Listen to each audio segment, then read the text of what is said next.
Hey guys, many of us have had some pretty strange experiences when interviewing for a federal government job. I'm going to share some odd stories with you and give some tips towards the end. Last year, I interviewed for a couple of Department of Defense jobs.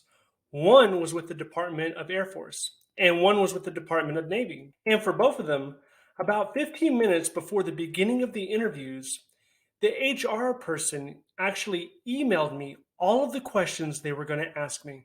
Sure enough, I checked my email and there was an attached Word document with about 12 questions on it. And I started quickly cramming for the interview. Apparently, this was standard practice for everyone that they had interviewed.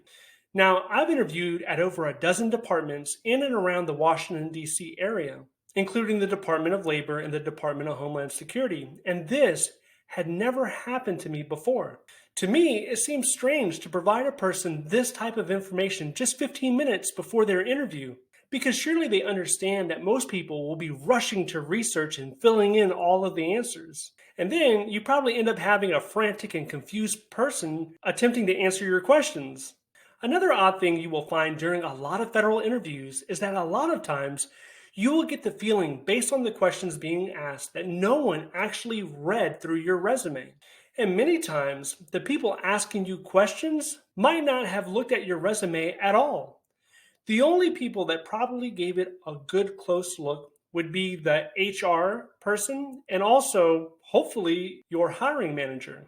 Another strange practice is that in most federal interviews, the people asking the questions have to ask the exact same question to every individual they're interviewing. It is structured the same way, and the only option you have is to ask them to repeat the question.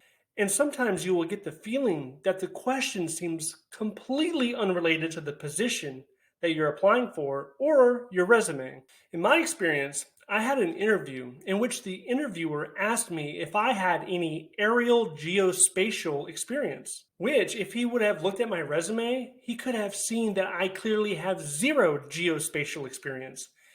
In fact, the word geospatial isn't anywhere in my resume. You can imagine how confused I was. Now, I'm not the only one with these type of experiences. Check out this example from a recent interview by someone on Facebook. She states here that the interviewers would not elaborate or interact with her, and she wanted to know if this type of behavior was normal during the interview. Is it normal? For the most part, yes, this is normal. Understand that the interviewers are sometimes reading directly from a book or a Word document, and this document has some pre-typed out questions.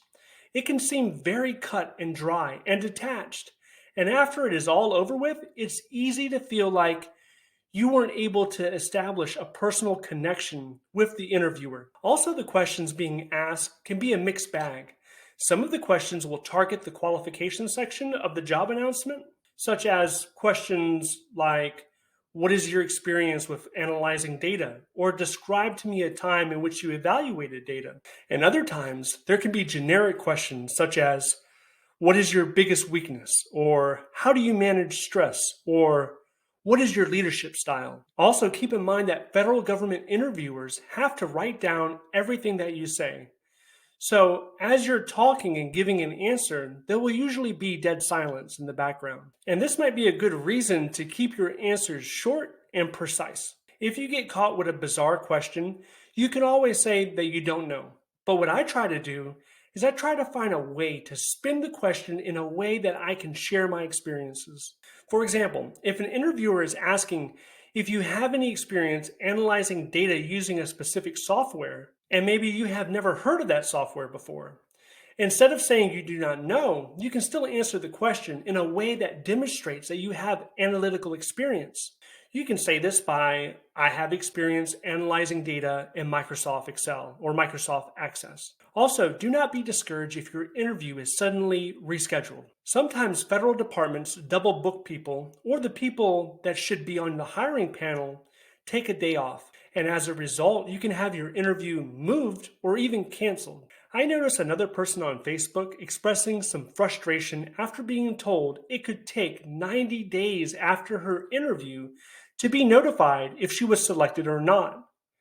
And she was left wondering, why did the process take so long?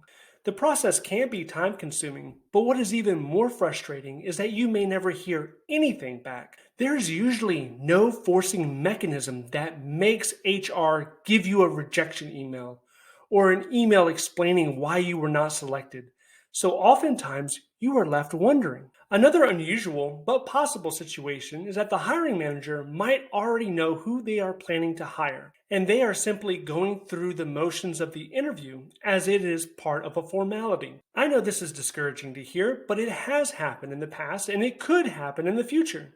But whatever you do, make sure you keep your composure, stay professional throughout the entire interview. There was one interview I attended in which halfway through it, the executive looked at me and said point blank, "I am not going to hire you for this position." And I was left sitting in my chair stunned, thinking to myself, well, why am I here? Couldn't they realize before they called me into this interview by looking at my resume that I wasn't matched up for this position? And then as I was sitting there, the next words out of her mouth were, "But I'm willing to hire you for another position that more closely matches your skills." So you never know when you might get an opportunity. Finally, if someone asks you after the interview, is it okay if they reach out to your contacts or if they're asking for more contacts under your references, then that is definitely a good sign. Well, that wraps up my video on bizarre federal government interviews. If you have any questions or comments or you feel like I missed something, please leave that down below. If you like this video, please click like